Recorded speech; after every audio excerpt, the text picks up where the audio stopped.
Under the moon's glow, emotions unfold. A quiet symphony, tales of the heart. Hey, hi. Sorry, my son does not want to go down for a nap. Listen, That's you're, yes, you're fine. yeah, bring him on if you have to. Jude will Yeah. probably be his way over here too. He's asleep now. I finally got him down, so Okay. we're good now. Awesome, awesome. This is episode 4 of Oh Shit, I'm the Mom podcast, and we have a special guest, Savannah. Okay. And Savannah, I'm going to let you go into introducing yourself and what you do and all that good stuff. So take the lead. All right. I am Savannah Rhymes. I'm a stay-at-home mom to my son, who is 1.5 years old. I'm also an illustrator for a children's book series, which you can see on my shirt. That's our business, I guess you would say, the Art of Calm for Littles. We teach about breathwork and meditation and how to teach that to little ones.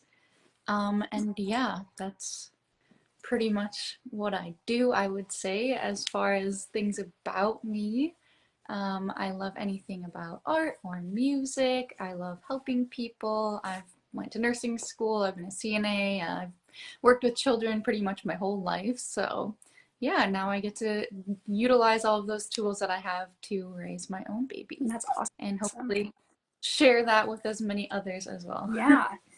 So how did y'all get started in writing the books and illustrating them? So my mother-in-law and sister-in-law actually wrote the books, and then they would send the full written document to me, and I would finish with edits or whatever. And I would go on my iPad. So I've done all the drawings on my iPad through Procreate, if you've ever heard of that app. It's just a really cool drawing app that you can use. So I would take and put in for each page, and then I would just kind of think of like what I wanted to see on the page based on what the text was, and I would just go in and draw whatever I felt like drawing. And That's awesome. created our first book, and then eventually, once I got the hang of like the first one, it kind of just became the rest, and we're still continuing on. There will be 8 books total when we're finished, and we also have tons of other book ideas that we'll be continuing on with as the years come. So That's awesome. That's awesome. I looked at a couple of them, and they're super, super cute. thank you so much. You're welcome. I appreciate it. Now, how do you feel like it has helped with you, with other people? Have y'all gotten any feedback from them or anything like that?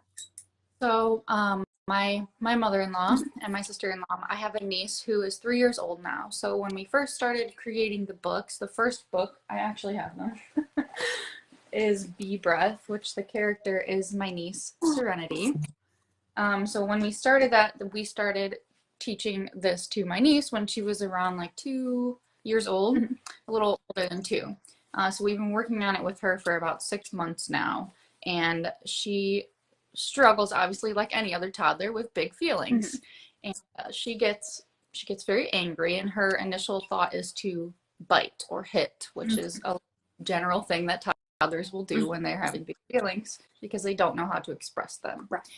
So by utilizing these books, we will sit down, she'll read the book with her, she'll go over, like we have a little how-to in the back of each of the books, which tells you like step by step of how do you do bee breath, how do you do snake breath.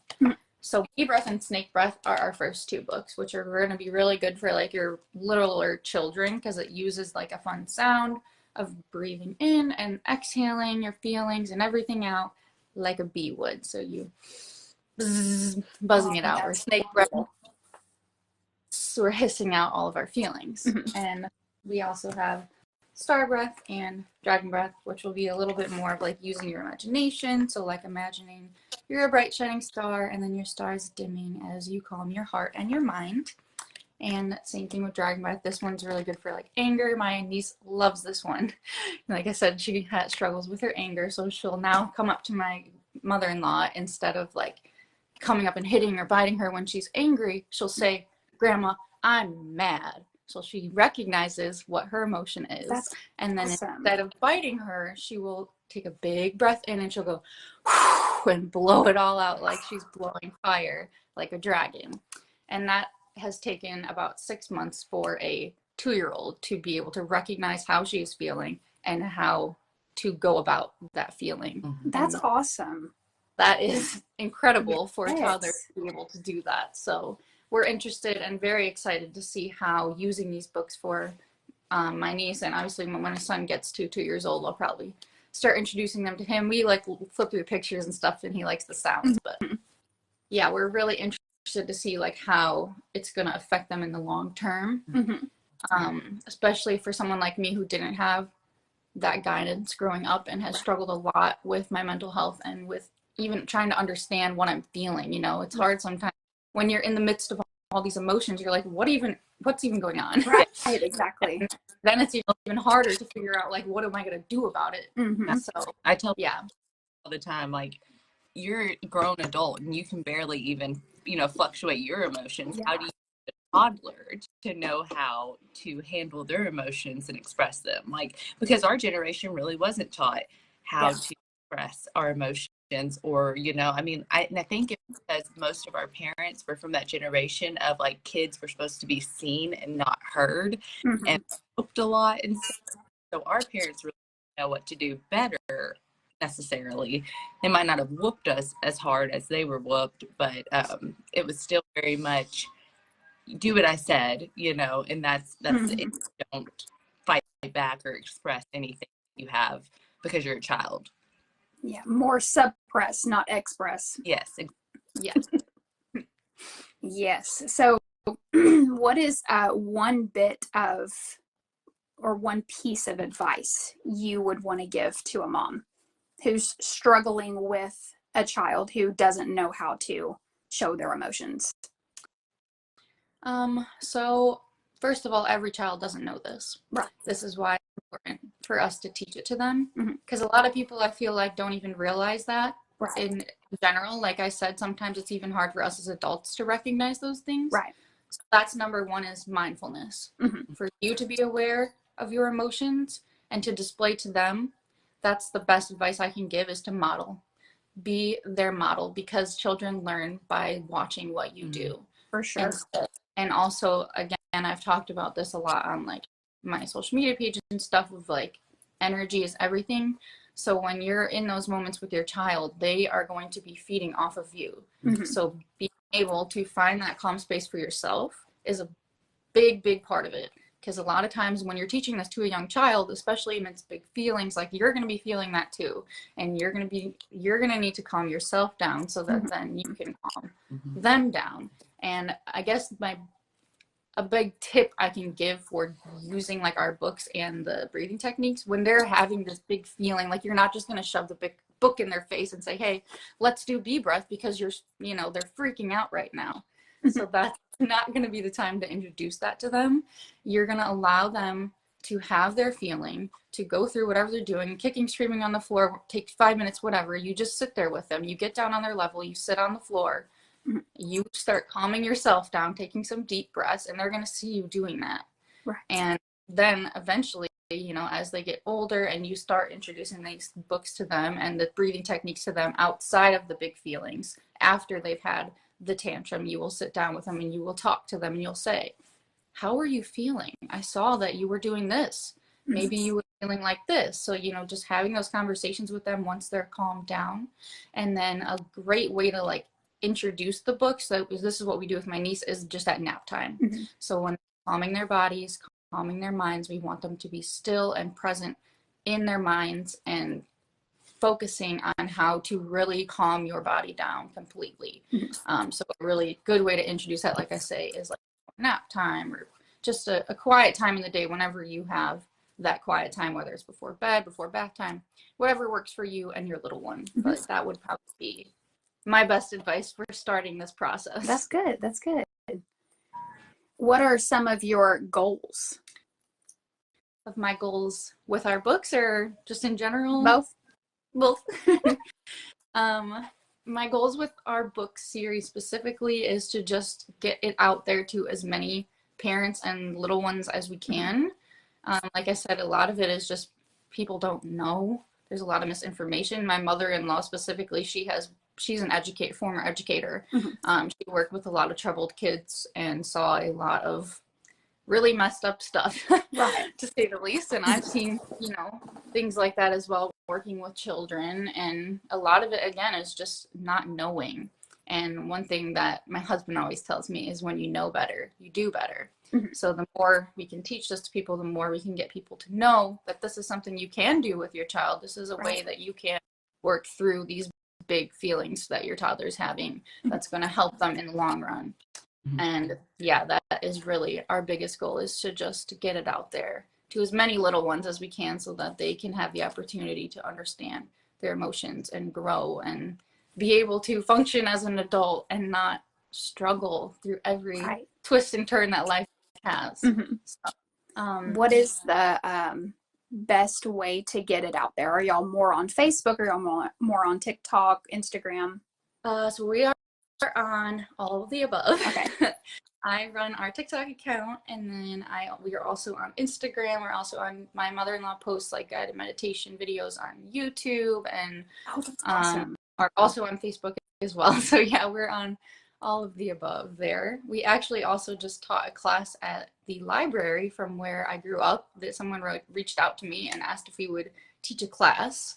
So we just did that, and there will be a recording of it that I'll be posting. It's like an hour-long class that goes through anything and everything you want to know about guided meditation, breath work, how to teach it to your kids, how to use our books to do so. So that's awesome. Cool. Yeah, that's really good. Okay. And then your goals. What are your long-term goals? My long-term goals, I guess, as a mother and just a person in general, right now our biggest goal is getting a home. We're in a right now, so we really would like to get our own homestead. I love everything like homemade. I bake all my own bread and stuff like that, so I really would love to have some animals and some chickens and cows and all that good stuff, and just be able to sustain ourselves and grow our family comfortably and happily, and yeah, just continuing to grow and learn as we go. And eventually we're going to have some more kids, hopefully in the next year or so. So, just growing as a mom and continuing to learn through the process of having multiple children, as you both probably know. But yeah, we're just growing and learning every day. That's pretty much my goal, is just to take things day by day. And I feel like that's all you can do. Yeah, where life takes us. See, and I love the thought of your books for all kids. But when you were talking about like expressing the emotions and everything, like autism moms really came to mind for me, because it's really hard to sometimes, like kids with autism, they have really big emotions, and we all do, all kids do, but sometimes like nonverbal, I guess, more so where my mind goes to, because parents struggle sometimes with being able to understand their kids on that level. And I have a few autistic moms that I'm thinking of in mind that would really benefit from this. So that might be a gift I even get them in the future with we actually have gift sets on our website. So we also have a website. I forgot about the website. That's like the most important part. But yeah, we have gift sets on there which come with a book, and then each one has like a little stuffed animal that can go with a book. So just to make it more fun for the kids to have like a little stuffy with each book, hold their little bee, and they can do their breath work, And they also have a sticker, a t-shirt, and a tumbler, like a little sippy cup, of which all that I designed. So all the designs on all that was all me. That's awesome. We also do, I plan on homeschooling, and my mother-in-law also homeschools my niece. So we have tons of free resources on our website that you can go on and print and download. There's assessments for each age, like what they should be learning. There's activities. We just put out a Halloween activity workbook. So yeah, we've got all kinds of good stuff on our website too. That's awesome. I should even look into getting like on Amazon. You know what I'm saying? Like, yeah, we are on Amazon actually. Okay. So yeah, we do all of our publishing and printing through KDP Amazon. So what we do is we'll order like a box from Amazon and just keep it stocked up for when someone orders it on the website, because we only make like 10% or something like that from when people buy them on Amazon, which it's obviously more convenient for some people, which is totally fine. It's not about the money for us, but it would be helpful to continue on doing these, because it's a lot to start this out. And like I said, getting all the books and the stuffed animals and everything, and like the t-shirts process, all that good stuff. So yeah, we make full commission on when you order off of our website. But yeah, we do have the option of ordering on Amazon as well. It's awesome. Good. We need to get your website and share it in the YouTube link. Yeah, that's what I was fixing to say. Send me all of your links, and I'll link them in our video when I post it on YouTube. That way everybody can just go to your link. I won't even put the Amazon one in there. That way it'll make everybody go to the actual. Yeah, I have our website linked to my personal TikTok, and then our article page has a link tree with the links to Amazon, the link to our website, all that stuff. So awesome. Send it over your way too. Nice. Thank you. Now, how long does it usually take y'all from start to finish with one of the books? So my mother-in-law, she's a quick writer and she never stops working. Like I said, she's already working on like the next book series, so she's always ahead of the game. As far as me like illustrating and doing all of that stuff, it's a balance, to take time, and art is a process for sure. Right. The first book was kind of me still trying to figure out how to use like the iPad and the program and everything. So that one probably took me, I don't know, a couple of months, maybe 3 months or so. And the next ones, I get a little quicker as every book, I think. So, but yeah, it's usually like a month to 2 months, depending on how much time I devote to it. But yeah, it's a process, but we've got 4 books published in a year. So that's really good though. That's really, really good. Yeah. And I don't know about you, but I would rather take my time on something and it be, my best than to rush something too. Yeah. It take me like 6 months. Now, do y'all plan on making books for older kids too? Yes. So that's, I guess a sneak peek into some of our more ideas. Our next book series will probably be geared more towards older children, and it will be like more of a process, or like a day in the life type thing. So like the child will go to the park and something happens and they have to utilize their techniques to calm themselves down, basically. So it'll be more of like a step-by-step, like going through a scene, or like, right, type deal, instead of just specifically, this is the breathing technique and this is how you do it. And obviously those are more of like just fun words for the kids to read the book. But yeah, so the next one will probably be more of like a in detail process of how it looks in a situation. That's awesome. It's going to be so cool in a couple of years for you to look back on the very, very first book that y'all published. It's going to be really, really cool. Because this is going to be helpful for all parents, because like you said, like kids, they just don't know how to navigate their emotions, and having something like this, I think, will help tremendously. It's going to help parents too, because so often that, like when your kid's out in Target and they have a tantrum and like the parents are looking at you like, get your kid together, you know what I mean? Like they shame you almost. Yes. My kid's not broken. And every kid feels this way and goes through this. Maybe they just already passed that stage, that other parent. And it's an eye opener. It is.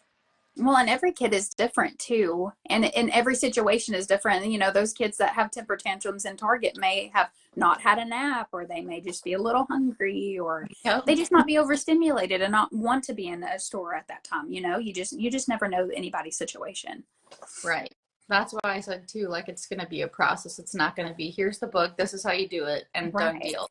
It's going to be a long process of consistency, of working and modeling this for them every single day. And like I said, like they will pick up on it eventually and just be like, hey mom, I want to do bee breather. Right.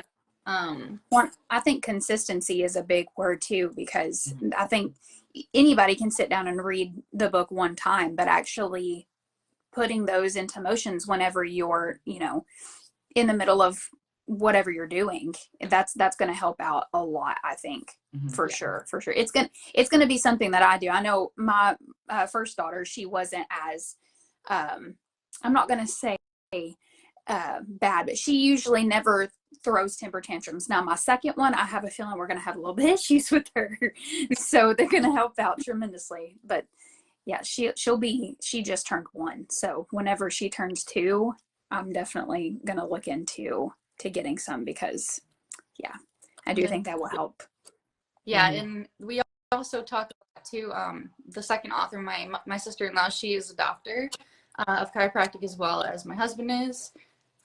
So we even go into stuff on our page about like the science behind meditation and breath work, because it goes deeper than just teaching your kid about their emotions. It really is like when you do this, you're going to see the change in your child. Like Taya said about like being like autistic children or ADHD. I'm ADHD myself.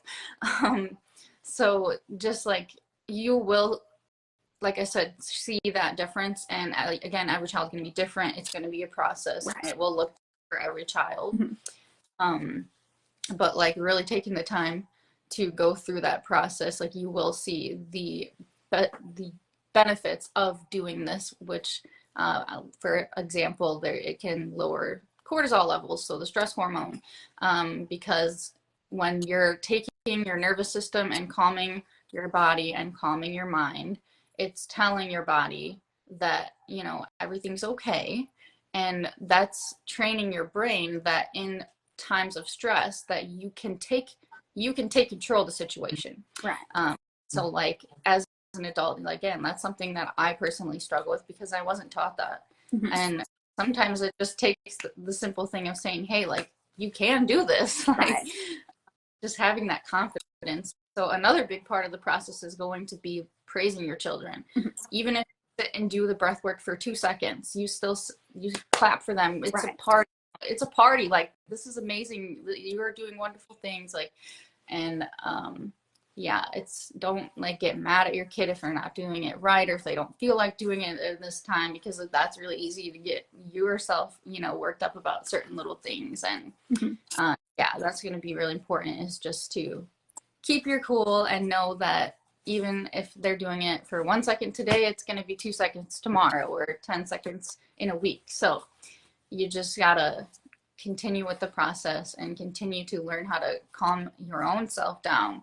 And then, like I said, modeling that to them, which is not only going to help me with my dealing with these things, but it's also, like I said, going to be helping them by us modeling that. So, is a big thing. Just if it's like it doesn't work, you don't see an immediate turnaround tomorrow, doesn't mean you shouldn't still read that book tomorrow. You should still read it and keep introducing it. And it might take longer for some kids to pick up on it, right? Like, but just keep doing it, and then you keep practicing it. And what I've seen, it's been so big with like our generation coming out into like the more gentle parenting route.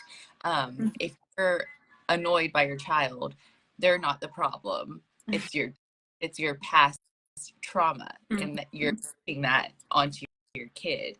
So it's a lot of self-reflection too, right? I think yeah. Not an easy process by any means for you or for your child, but I think that it's important enough to do it anyways. And like I said, like there's days where I don't have the patience to do it. Again, my son's not even 2 yet, so like we're not really like digging deep yet, but I know that I'm definitely gonna have to be checking myself throughout this process, and as I do on a day-to-day basis with a toddler. But yeah, it's too important to not do it, for me anyways, and I believe that it's important for everyone else as well. And like I said, that nervous system regulation is extremely, extremely important, and the science behind meditation and breath work just goes to show that like this is the way that I believe we should be teaching this to our kids. Whether you believe in meditation or not, there's tons of misconceptions on meditation and breath work, that they can't sit still, that they won't be able to be quiet, that they're just pretending to sit there and do nothing, or that they won't understand the concept. And that's all, we debunked it all right? We've got a 3-year-old that knows how to recognize the emotion and how to handle it. And yeah, it's really great. Yeah. Yeah. We got to equip our kids. We have to give them the equipment to know how to get through this stuff. Like, they can succeed with the equipment. Oh yeah. And I think having a lot of patience too. Mm-hmm. Knowing that, you know, like you said, they're not going to pick it up probably the first day or the second day or maybe even in a week, but if you keep on and keep, you know, persistent. But yeah, I just think that it's awesome. This is something that I was never taught either, and it's something that I really want to get into as well. And you know, having my girls sit down and do a little bit of meditating in the morning, maybe even before school for Natalie, and then when Willow gets a little bit older, I think will help out tremendously.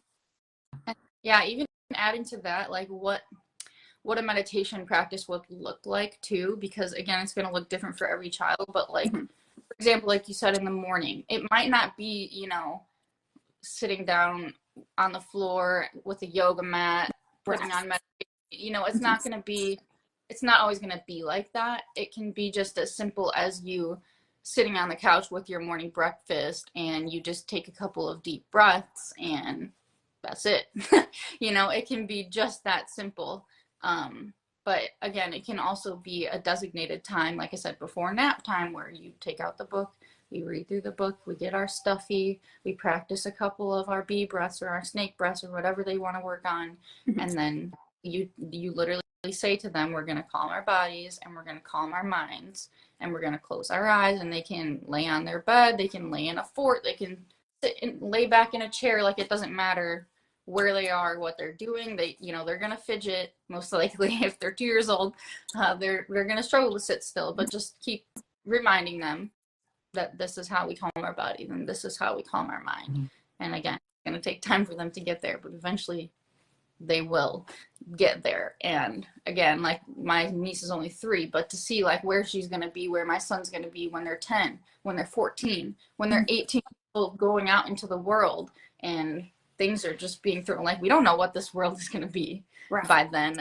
It's scary, you know, like the world is even scary. So like, to think about it in 20 years, I am going to make sure that my kid has the tools to handle any situation that is put in front of him. Right. So decrease in like suicide rates with our generation of kids growing up, because it has been ridiculous how many, you know, it's heartbreaking how many friends. I mean, I'm 27 and Caitlin and I were in school together and we've lost friends due to suicide. And it's just a bunch of emotions and them feeling like they're stuck in the days, and like, it's gonna pass. Like, this too shall pass. And so I want to equip my kids with that too, where they can work through their emotions. Like you said, Savannah, like, I am in control of this situation, my emotions, and my emotions don't control me necessarily. Right. Easy to let your emotions just run away with you, and then you just like dwell in that moment. Like, feel your emotions, let them pass, and then get back up and know it's all going to be okay. Like, the sun will shine again. Right. Like you said, all of us didn't have that growing up. Like, imagine how you would react to certain things if that was something that you were taught at that young age. Like, the mind of a child, like an example would be, I played the tenor saxophone. I learned it when I was in 3rd grade. So when you learn something that young, which is why like bilinguals, you teach at a young age, because that's when their minds are still molding. That's when everything is wiring in their brain that's going to set their brain up for the rest of their life. So, you know, like this, learning the saxophone, like, that's something I'm never going to forget, because I learned it at such a young age. So instilling that into them while their mind is still forming all of those networks and connections of neurons and everything, like, that's something that they're going to have with them in their tool belt for their entire life. Right. And it won't, I'm not, obviously, you know, life happens and we all have difficult feelings and emotions, but just having, like I said, that tool belt of like, okay, this happened, these are my options, this is what I can do to help myself and help others in any given situation, and to be able to feel, let go and move on. That's the hardest part, I think, for me personally, and a lot of other people my age, is the the process of like even figuring out what the emotion was, and then to go and let it go is an even bigger part of the process that most times people don't even let things go, and they'll hold on to things for the rest of their life and live in misery. And that's not the world I want to see. Yes. Like, we seriously want, our mission statement is to cultivate a generation of emotionally balanced individuals. Like, I love that. imagine an entire generation, this generation alpha, our children are just all strong, resilient, and equipped, emotionally balanced, nervous system regulated. Like, Right. it's mind-blowing to think about, because that's not something that we've seen in our lifetime, and that's something that, again, I'm going to personally cultivate in the children that are around me. So Well, I think we see that so much in the generation above us is, their parents didn't teach them like, hey, this is, maybe we should have done this a different way. We could have acted differently to this. Instead, they, like you said before, they were hushed. They were told not to, say anything, just deal with it.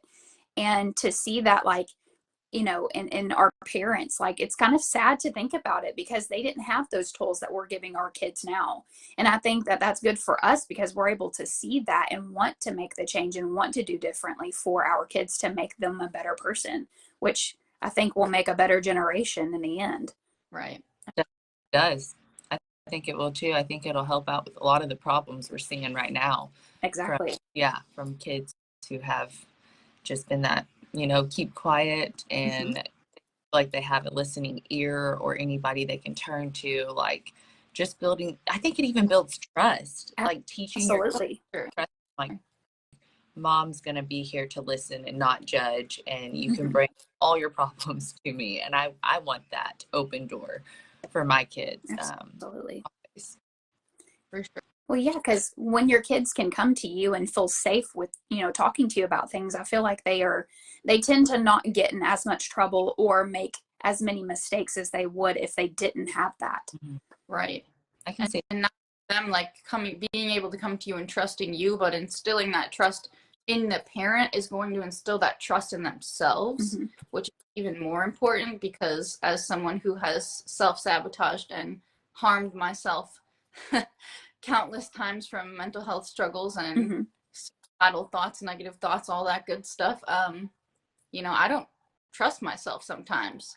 I don't really know, like, it's almost just like feeling like you're out in open ocean, like you're just, what do I do? Like, And guessing everything. And sometimes it's like, am I gonna have the strength to swim? I don't know.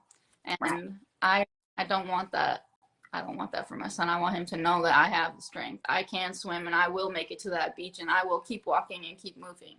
And that's something I had to learn as an adult. And again, like, learning something as an adult, like, it's like trying to learn a new language when you're 25 years old. Like, it's you're not gonna be able to pick it up as easily, and it's gonna be really, really difficult to do. So yeah, it's just, there's so many things that tie into teaching this to your kids. And I think, like you said, like, seeing that generational, it's breaking the generational curses, the generational trauma. Like, I feel like it's all just part of evolution. Every generation, when you know better, you do better, and each generation really is learning from the last, and we just continue to get better and better. So yeah, again, I'm really interested to see like how things are going to be 10 years time. Right. For sure. I think it'll be a better world for sure, because like I said, I think that we see more, and I don't know, it's just, I just think that even with our kids and us teaching them certain things, they're going to carry that to their kids too. And it'll just trickle on down. So hopefully we won't have the generation where they just suppress all of their emotions. They're able to, talk about them openly and freely. And that also helps with conversations too, like hard conversations that you don't like having with people. I think that will help out tremendously.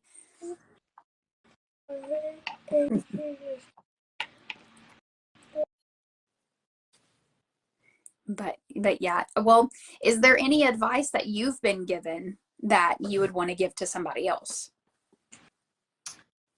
For just thing, or just anything. It's just I had a couple of questions written down, so I wanted to cross off all of them. I guess for me, the best advice that I've ever been given is like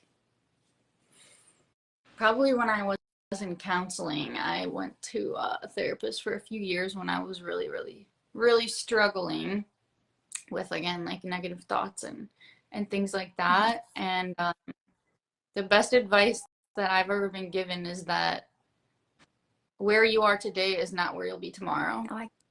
And you know, you can be anywhere or do anything for X amount of time and still be able to move on at any point in your life. So like, for example, I was living in an apartment in my hometown, wanting to get away and completely just, you know, start fresh. And that wasn't something that was feasible for me financially or things like that. So like being in a time of waiting can be really difficult. And just patience. Anything in life, doesn't matter what the situation is, but she told me that you can be anywhere and do anything for a year. So my lease was for a year. You can live there for a year and then see where life takes you. Because like I've struggled with worrying and just constant thoughts of thinking of where things are going to be, what's going to happen, you know, just all those things constantly flooding in your mind, and that just, it steals your life away. When you're constantly in your head thinking about what the next turn is going to be. You're missing all the road in front of you. Right. So mindfulness, being in the present, being in the moment, allowing yourself to feel what you're feeling and just take your tools and be able to move on. So yeah. I like that. Yeah. I like that. That's so funny that you said that, because I feel like I've heard something similar through the videos that I've been watching here recently. So that's really cool that you said that. Because we're all going through the same things. Yeah. Yes. Everybody thinks they're so different, but I'm like, we are really like duplicates. We're all we are. Yeah. We just might be in different phases of our life.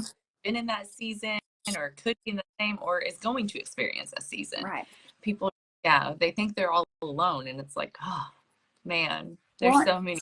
It's really easy to feel all alone though too. It is. But when it's hard to reach out, it's hard to break out of that dark ocean of thoughts or feelings, whatever. I've been there. And then with social media, and that's why I love social media so much right now, because we're so raw and real. Because before, it was just picture perfect, pretty little, you know, beautiful house and beautiful car and beautiful family and all these things and just the good sides of life. But people are sharing the raw and the real of like, it's not beautiful all the times. Like even the chaos is beautiful. And that is, to me, is so empowering, because it just makes people feel more normal. And that's what life should be, I think, is just like relating to people. I agree. Same. Yeah. I think more people should not care about what other people think and just be themselves. I think the world would be a little better place. It would. But also being kind and wanting to make a difference in somebody's life, like without all the selfishness, getting to the selflessness. Like, how can I make somebody else's day better today? And that is honestly going to reflect in your day. Like when you lay down at the end of the night, you're going to feel so good, just knowing that you made someone smile today who maybe hasn't smiled in a month. You know what I'm saying? Like, or day type of hope. And I don't know, just like we were talking about earlier with having grudges and stuff, like go of those grudges and forgive. We have to learn how to forgive people and acknowledge that this is all of our first times at living life, and no one has it together, and we make mistakes. And I don't know, I'm going a little left field real quick, but I'm sorry. Fine. So many people are like, you wonder sometimes like why you're not going to remember who your family was in heaven and stuff. You know what I'm saying? Like you guys have probably heard it, but like it's like these people are completely strangers to you. And I think that's why, because somebody who caused really bad trauma to you, if they ask for forgiveness, they earn that same amount of respect. You know what I'm saying? Like we all earned that door to being welcomed into heaven whenever Jesus died for us. And so it's like the person who harmed you, and I don't want same types of harms, but you know what types of harms, like really bad harms, like they can be forgiven and be there at the end. So don't let that hold you back and go into life thinking everyone's going to harm you, and don't just let it wither you away, wither your soul away, because you only get one chance at life. And it's just really about forgiving these people the same way that Jesus Christ is going to forgive them, because we all make mistakes. I probably harm people a lot, you know what I'm saying, without even really realizing I've done it. Just with my can really harm somebody. So I think people, like right now, I think they just like the hurt. I think they just want to feel something, and it's just easier to feel the hurt than to have that hard conversation, or even not even have the conversation at all and just move on from stuff that has happened to you in the past. I think that people like to sit there and dwell and wallow in a little bit of self-pity, and it ends up putting you in a deeper, darker hole than what you eventually, what you started with. And it's even harder to get yourself out of that place. And then you start spiraling down even further. And that's the sad part about life, is that if you don't realize that that's happening, I mean, you could get to a point where, you're so deep down that you can't get back up.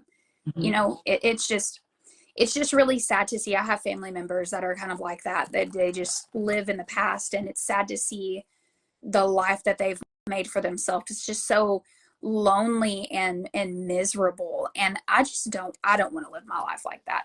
So it's been a struggle for me to let stuff like that go, but I know that I need to, for not only myself but for my kids, for my husband, for just our mental health in general. It's just not good. Holding on to stuff is not good. It never is. Not. And like what you were saying, Taya, and tying on to what you were saying too, is forgiveness, not only for others, but most importantly for yourself. Exactly. That's how you can get into that place. A lot of times being in the past of like me personally, just replaying things you said, things you did, or some things that someone else said or someone did, just the way you should. And when you don't feel yourself, that would be an even harder, darker, path, because, it's really easy to hold a grudge on somebody else, or, oh, you did this, you did that. It's so easy to place blame on other people, which I feel like a lot of times what people will do, instead of taking that self-reflection and being like, hey, maybe that was just me projecting what I'm feeling onto other people. So really that inside look of yourself and stepping back to reflect and be like, hey, like maybe I am the problem. Yeah, it's a hard pill to swallow whenever you look back and you're like, oh, well, maybe I definitely could have done this a different way, and having to go back and apologize for things that you said that you thought you were right in that moment, but then you take a step back and you're like, I could have said that differently, and it could have had a way different outcome than what it did. Absolutely. Yeah. Hurt people. Absolutely. Like, main reaction. Really easy to make that connection and be like, oh, I could have done that differently, and to take it even further and be like, wow, like I'm just a shitty person, just going down that rabbit hole of like self-hate. I've been there, and that's, like I said, just not even a path, I would say. There's a way of acknowledging, like, okay, I was just being a poop of a person in that moment, right. But without just throwing all these stones at yourself, because you deserve forgiveness. So, sometimes you got to suck it up and you got to apologize. Let me tell you guys, I have extended my handful of apologies as an adult, because I was not the best teenager. I was just a poop of a teenager. Like, entirely, I was hurt. I was hurt. I was angry. I was jealous. And that projected out where I was just not a good person. And where I grew up, and I was like 18, and I was working, and I was like in the customer, like out there, like front of face, people who were like customers coming to me, and they were people that I knew because I lived in a small town. I had to humble myself, and I had to apologize to some people, because I couldn't just act like it never happened. You know what I'm saying? Like, I haven't seen you in years, and I remember how crappy I was to you, so I know they remembered it too. And so I humbled myself, like, I'm sorry for I did or what I said. Like, and some receive it and some don't. But it made me feel a lot better getting it off my chest. If it was their last day or if it was my last day, I'm not taking that stuff with me. Right. And sometimes you never get the apology and you just have to let it go. There's so many times people don't get the apology or the recognition they're looking for. And you still just got to let it go. Don't let it eat. And that's hard too. Letting stuff go is probably letting stuff go without having an apology is probably one of the hardest things you will ever have to do, because there is no, I don't want to say there is no peace, because I think that accepting that is peace, but it's kind of like like an open void. Like there is just, you just kind of have to just let it be there, because it's making you feel worse about yourself, and it's making the situation worse holding on to it. Mm-hmm. So sometimes you just have to let it be. Sometimes you just have to quietly step away and not say anything, because people who have done you wrong know that they've done you wrong. And you know, when you've done something wrong to someone else, you know that you've done wrong, and it's whoever's, choice to make it right or not make it right.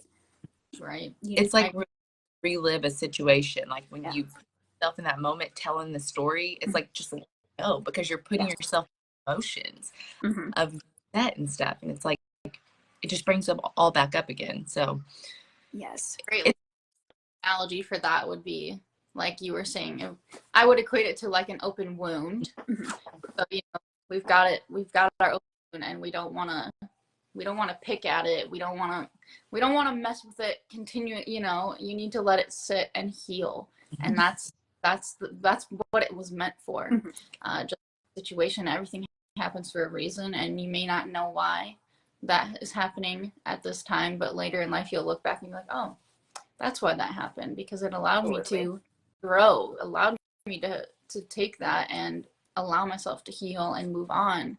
And more you continue to do that, instead of letting it fester and pick at it and let it get infected, Right.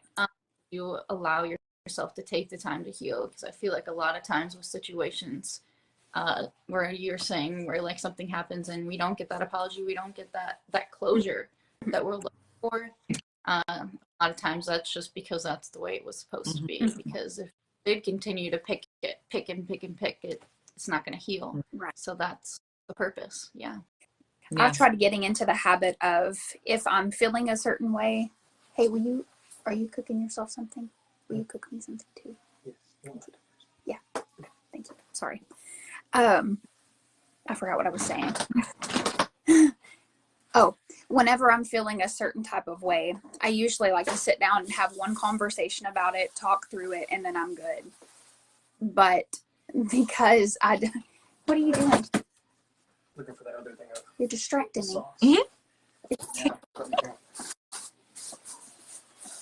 Yeah, I didn't know we got two of them. One person in one last state. Okay. Got it. Thank you. I love you. Love you too. Sorry. like with Chandler, like if he does something that upsets me, I like to sit down and talk about it. That way we can talk about it and move on from it. And sometimes you just don't get that. Sometimes you can't just sit down with someone and say, hey, this is what you did. This is how it upset me, because they themselves don't know how to sit down and have a conversation. And that's one of the hardest things too, because that's where you get into you're not getting an apology, or you have relationships with narcissists who don't think that they've done anything wrong. And then that in itself too, you just have to learn how to accept what you get from it and what you learn from it, and move on and move forward from it. Right. And I felt that, girl, because speaking from experience. You should be able to sit down, especially like with your partner, and talk through things. And I'm not the best. I am not the best. I am the worst at it. And that's my childhood trauma, because we didn't talk about, we didn't talk about it. We just kind of got over on. Yeah. Oh, and so like next day, nothing happened. Yeah. I don't like talking about things. I don't like talking. I'm not good with my words in the moment, especially if it's something that causes me emotions. Yeah. I can become a lot of that blame. You make me feel this way, and I know you're not supposed to do that. It's like, I felt this way, and you know, redirecting the you, Mhm. like don't, because then they come up in their guards and they're like ready for defense mode. And Mhm. yeah, it's a hard one. It's an ever learning. Yeah. I Well, would go ahead. Sorry. oh no.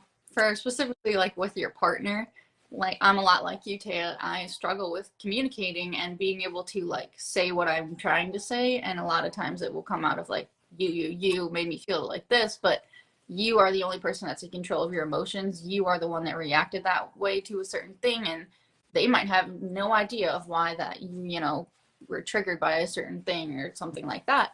Um, so I guess like what I found works for me is to take it back, because a lot of times when you're having immediately want to, a lot of times like you want to talk about it so it can just be done and over with, right? Mhm. um, but a lot of times it's more beneficial to kind of just take a step back and take that time with yourself first and really look at the situation. For me, it helps to journal, so I even sometimes will write down like what I would say to my partner, Mhm. like how he made me feel or with a situation. I'll write it down on a piece of paper and I'll read it to myself, and I'm like, all right. And then, you know, it just kind of really is a good way to like reflect on how you were feeling and what made you feel that way, and be able to look at it and be like, okay, this is the situation, this is what happened. But it's not necessarily taking and putting that blame of like, you did this, so you made me feel this way. Right. So it's a way, it's a good way to reflect and be like, okay, this was the situation, this is what happened, which caused me to feel this way. And then you can move on and say, how can we do better, how can we move forward and do better next time, basically. Oh yeah. Yeah, I think journaling is one of the biggest helpful things that you could probably do, Yeah. for sure. yeah, I agree. I need to do it more, because I think instead of taking the problem and like approaching it, because I know how I'm gonna be, I'm like very combative. Yeah, I've done that too. I shut down. I'm so quick. I will just shut down, and he knows whenever I'm bothered. And he's like, "What is wrong?" I'm Like I even just like write out like what I would say, because once I've written it down on paper, then it's stuck in my head. So like if I don't talk about it, then it's not gonna Right. go away. But that's why like maybe it might be good for you, like you said, like I said, instead of just like either avoid instantly trying to talk about it, just like take a step back, really look at it, and that's so either hard right or hard left. It's like I'm ready and I'm ready to get my feelings out, or I'm just like, no, I'm not talking to anybody the rest of the day. Maybe 10 words you'll get out of me for the whole day, you know, like I'm mute. And you just bothered, and it's like, just talk about it already. And like, no, fine. Like that's why I never understood when people say don't go to bed angry, because sometimes I need to sleep on it. Yep. Sometimes I need to sleep on what I want to say before I say it, because I used to be very quick to jump and say words, and although my words were very well used, it probably just wasn't the best way to say it or the best way to approach it or the right timing. You have to have all of that stuff before you want to sit down and have a productive conversation with someone.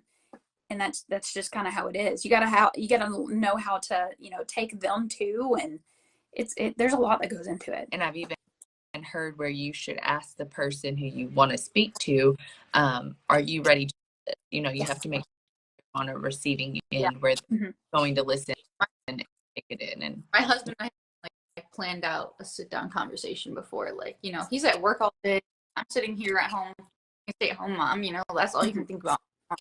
And then the second you see him, it's either you want to run left or run right, so like just saying like, hey, I think we need to set some time to talk, and then you both have a little bit of time to prepare yourself, able to sit down and have that adult conversation with one another that's not fueled by emotion and anger and whatever. Absolutely. I think sometimes it's hard for me too, just because I'm vulnerable in the moment. Yeah, it's like I was raised by a single woman who had, she did it. She wore the backpack. She did the things, you know what I'm saying? Like she carried the weight. And I remember my mom would, I have a relationship with my dad now, and I always did, but it just wasn't always the best. But like he was very abusive to my mom. And so like I've seen her be almost strangled, you know what I'm saying, and have the cops called. And the next day she got up and still went to work and didn't express that to anybody what happened the night before. And so I think that's reflected onto me of like supposed to necessarily like I don't know, really feel the things. It's hard for me to feel things sometimes. My emotion level isn't always there. I feel anger, I feel sadness, but it's hard for me to express that and wear that on my sleeves for someone else to see that, because then I'm giving them advantage over me, I guess, in a way. Yeah, I can see that. It is. It's really hard for me to be open with people. I understand that. Another thing of like choosing the right partner Yeah. is a big part of that. I've experienced certain things with different partners, as I'm sure we all have, and you know when you find the right one is when they're able to handle all the good and bad sides of you, and Absolutely. for you as your struggle, and as long as he knows that, you're going to be able to work through it a lot easier. Yeah. When you truly know how each other function in certain situations, and when you're feeling certain emotions, and talking about those traumas and things, is going to be really helpful for your partner too, to be able to understand how you go, how you feel. And I hate sharing with people things that I've been through, because then people feel bad for you. And then I'm like, ick. Like, ick. That's why I'm counseling so much, I think, because you can just share all this stuff, like all the raw and the real and the just gritty, nasty stuff. And they're just like, they're kind of just statue face. I like that. I don't want someone to like want to coddle me and like, right. Ugh. Yeah. He's whenever we have a conversation, I'm the type of person that likes that, actually, like the physical, like I don't want someone to like feel sorry for me, but I want you to feel like, I don't know, just to show me care, I guess, and I get that through like physical touch, and not my husband is the complete opposite. So like whenever we're like squabbling or whatever, he needs to be that straight face. Let's logically think about this, like laying it out like a freaking checkerboard of like I totally get that. I totally totally shifted in this relationship of like, I want that, like I need you to be composed, and I do let my guard down a lot more, but it's just about reliving things I don't share well. But like in the of I'm just more in the moment of life, like just here. I don't know, but I like for somebody to be just calm, composed. Like whenever they start to spiral, then I feel like I have to take on the stoic side. I feel like a lot of times too, like in conversations like that, you tend to respond how you would want to hear it, or how you comfort someone how you would want to be comforted. That's just our natural response. So having, again, those conversations of what do you want to hear? How do you want to be comforted? Do you even want to be comforted? Some people don't want that, like you said. So having like those conversations with your partner too, and really getting to know like how they function is super important. Yeah. And if you're looking for like, what is my partner's love language, just see how they give it to you, because that's how they leave it back. Exactly. I love this. Alrighty. Do y'all want to talk some more? Do y'all want to wrap it up and maybe try for another one? We can try for another one. I was dreading this, Savannah. I told Caitlin before you got on, I did not sleep good last night. I was like, oh no, like but I always have fun when we end up coming here, and that's the best part. Is like I could keep going. I could keep talking because it just is relatable, and good to feel relatable. So, but we've went for yeah, it's been an hour. My little is awake, so I have to go in there and get her, feed her some lunch.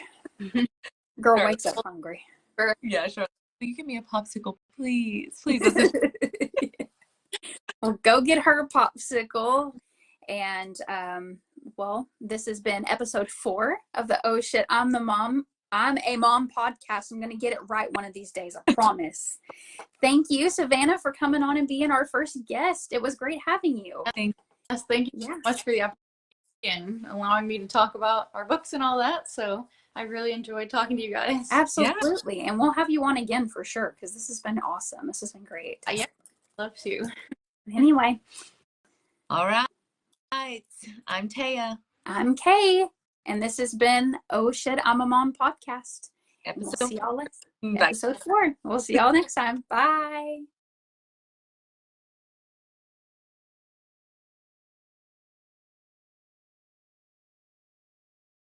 When you feel overwhelmed with your emotions, take a second to breathe. It's okay to take a moment in time just to be.